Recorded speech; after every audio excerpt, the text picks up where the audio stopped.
O que Jesus mudou em Israel na sua vinda? Tá aí a pergunta. Que Deus nos abençoe.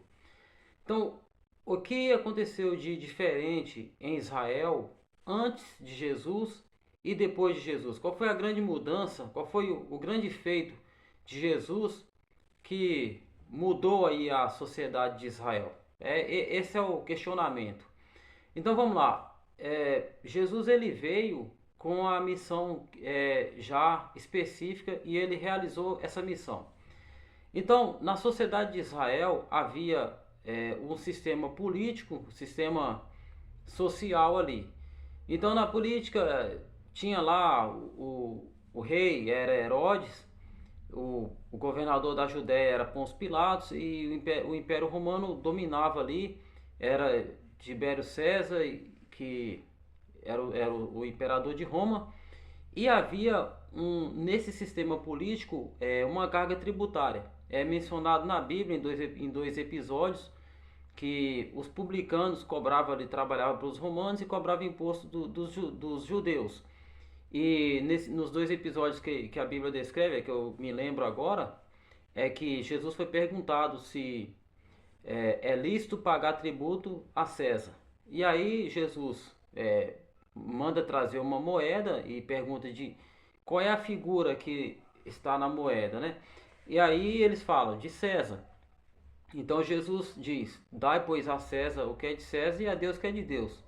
Ou seja, se o tributo é para pagar para Roma, pague o tributo e dá a Deus o que é de Deus, toda honra, toda glória, todo louvor a Deus. E no outro episódio, quando Pedro é cobrado ali o imposto, algumas pessoas perguntam se Jesus pagou o imposto, e aí Jesus, a questão chega até Jesus, Jesus manda Pedro pescar um peixe, dentro da boca do peixe tem duas moedas, e Jesus diz, paga por mim e por você. Então Jesus, ele claramente ele não quis mudar nada na questão dos tributos, e Jesus não quis mudar nada na política da época dele.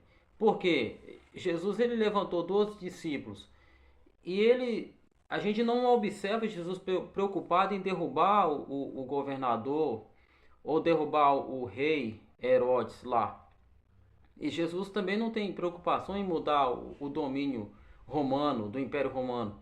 Então, se Jesus tivesse esse pensamento, se fosse propósito de Deus, ele colocaria um dos discípulos dele e derrubaria ali o domínio ali e colocaria, ou ele mesmo se colocaria ali como líder, como chefe do Estado de Israel, como rei de Israel físico.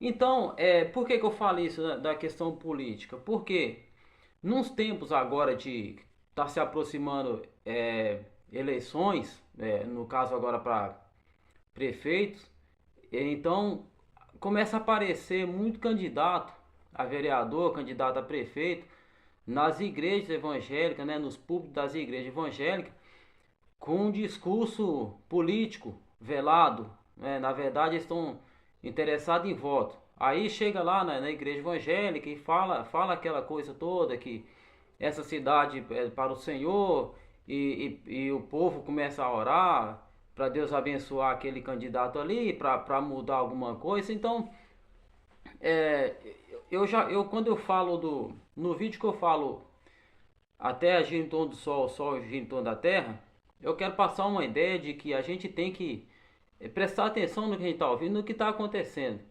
A igreja é o melhor lugar, ali, o tempo onde a igreja se reúne é o melhor lugar para se estar.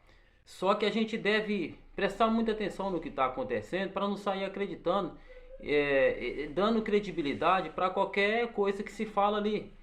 Porque num tempo de eleições agora, por exemplo, os púlpitos da igreja tá servindo de palanque para discurso eleitoreiro.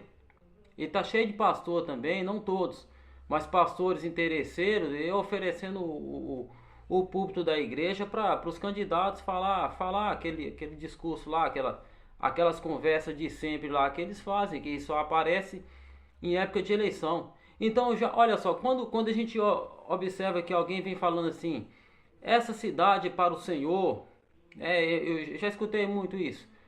Por exemplo, eu vou pegar aqui uma cidade, por exemplo, aqui, Ribeirão Preto. Ribeirão Preto para o Senhor. Vamos declarar que Ribeirão é do Senhor. É claro, é óbvio que Ribeirão é do Senhor, mas não precisa esperar uma campanha eleitoral e um candidato a vereador, um candidato a prefeito, usar o púlpito da igreja para ficar falando isso. Entende?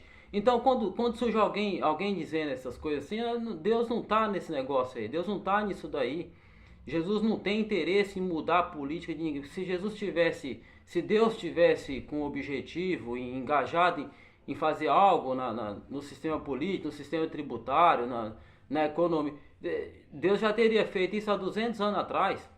Então Deus ele não levantou. Às vezes a gente escuta também alguém dizer assim, esse candidato tal, esse fulano foi escolhido por Deus, então Deus escolheu ele para mudar a história do nosso país ou da nossa cidade. Isso tudo é conversa fiada, essa é que é a verdade.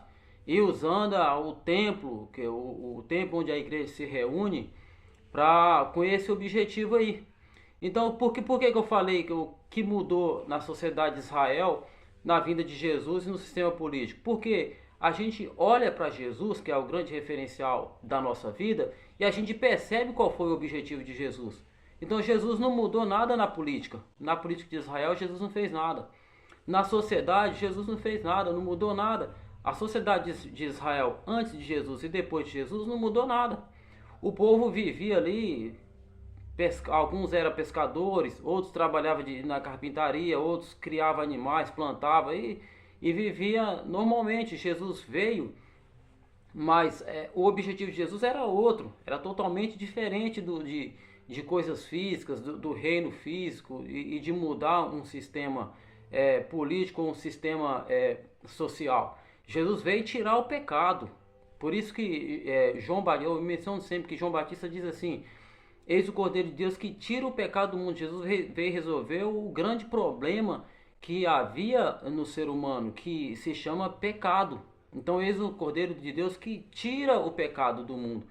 E se a gente observar o emprego desse verbo, ele tira o pecado, tem uma coisa interessante. Que Jesus não tirou o pecado do mundo inteiro. Jesus é o Cordeiro de Deus que tira o pecado, ou seja, ele pratica essa ação de tirar o pecado. Desde que você aceite Jesus como seu único suficiente Salvador, entregue a sua vida para Jesus e renasce uma nova criatura, aí o seu pecado é imputado em Jesus, essa pena é paga. Então você entra por Jesus, só com Jesus que a gente tem o nosso pecado tirado. Então é como, por exemplo, eis um pedreiro que assenta piso. Ele não assentou os pisos de todas as cidades, de todas as casas, mas ele faz essa ação, ele assenta piso. Então eis o Cordeiro de Deus que tira o pecado. Foi isso que Jesus fez. Ele veio tirar o pecado do mundo. Ele não veio mudar o sistema político, ele não veio derrubar o imperador César Augusto, ele não veio tirar Pôncio Pilatos do governo, não veio mudar a carga tributária, ele pagou o imposto lá normalmente, ele não teve preocupação nenhuma com essas coisas aí. Então, não é com agora de eleição, sabe de uma coisa? Se a gente estiver num culto e a gente começar a ouvir coisas desse tipo, a gente tem que acionar o ouvido de descarte e deletar essa parte aí e esperar que mal ou bem, cedo ou tarde, Deus vai usar alguém ali no templo para falar com a gente, porque ali é uma casa de oração, é uma casa onde o povo de Deus se reúne, onde Deus fala com a sua igreja, porque a igreja está reunida ali. Então a gente vai ouvir Deus falando lá no templo, lá no culto. E ali é um local propício para a gente ter o nosso momento de adoração, de ouvir a palavra e de oração.